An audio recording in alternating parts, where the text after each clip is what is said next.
little bit like worried about Neuralink because you're going to have to slip a little chip into you, and that's the next thing.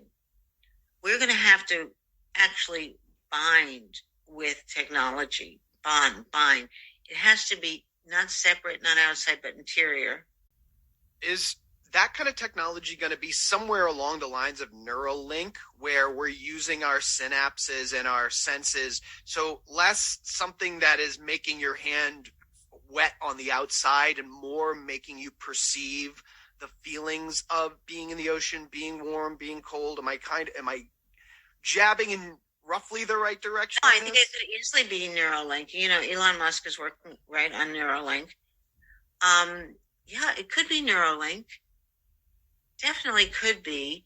People are going to be a little bit like worried about Neuralink because you're going to have to slip a little chip into you, and that's the next thing. We're going to have to actually bind with technology. Bind. It has to be not separate, not outside, but interior, in your interior. So I say to people, like, if you have a new knee, you have actually created part you in robotic terms. So, don't be scared of slipping a little link in, and then you can go so much more freely. The idea is that we have to hold our phones and look at it should be in the air. And everything should be in your fingers, the Neuralinks. So the idea that you have to even think of a code to get in somewhere. And in certain places, you do have a little chip you can go in, but that's as far as they've gotten. If a cop stops you and says, I want to see your license and registration, no more scrambling. You just put it up there, in the air. Yeah. And art has changed, digital art. I mean, it's quite a moment of transition. It really is. And I think that you're right. I think, pacemaker, contacts in your eyes. I think that people don't realize we're on more of this. We're already on this journey. And we've said this before. One of my favorite quotes is people underestimate or overestimate what can be done in a year and underestimate what can be done in 10. And exactly. I think that's really going to be the kind of realization, I think, for a lot of today's marketers as we get closer and closer to this meta life. Right on. That's exactly right. We plan to launch a pilot stage of the Digital Ruble project on April 1st, with transactions between individuals and payments in trade and service enterprises at this stage. I would like to draw your attention right away that the pilot will be based on real operations, real clients, but on a limited number of operations and on a limited number of clients, with 13 banks that have already technically confirmed their readiness. For the technologically adverse like myself, what's a digital ruble? Yeah, that's a great question, Union. So really a digital ruble is not really, for the common user, it's no real different than the rubles you have in your bank account or dollars or euros.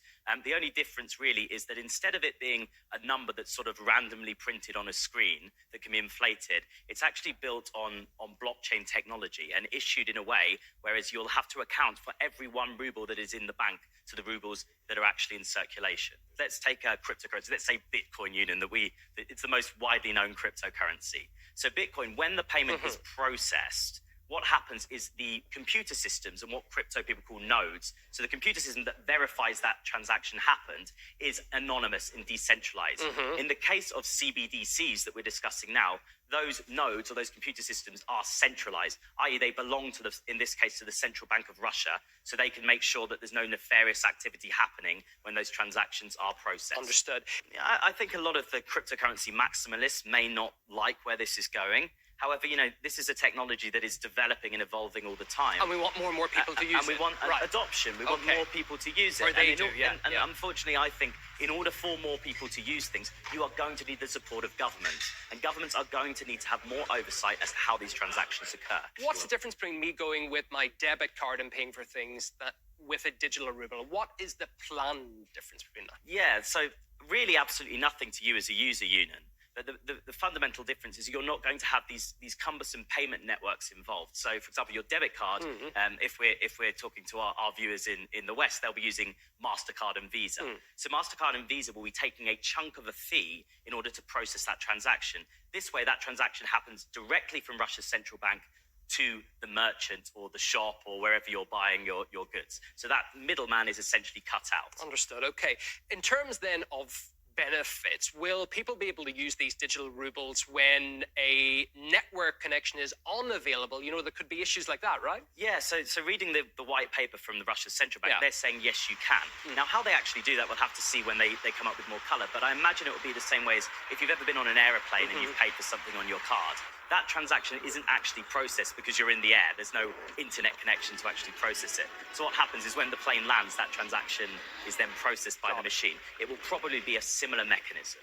Chris, other countries, are they planning similar? Is Russia to the avant-garde of this? Are they climbing on the back of somebody else, piggybacking? What's happening? So Russia's pretty far ahead All in right. the fact that they've said they're implementing. However, China was the first mover. So back in April 2021, which is around the same time, Russia's saying April 2023.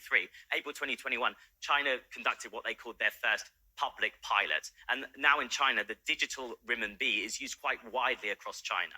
So it's not the first, but it's definitely a brave move. And also, the Bank of Japan announced today that they're also going to launch the digital Chinese yuan at the same time that Russia is. So I think we're probably going to see a whole vast array of countries start moving in this direction.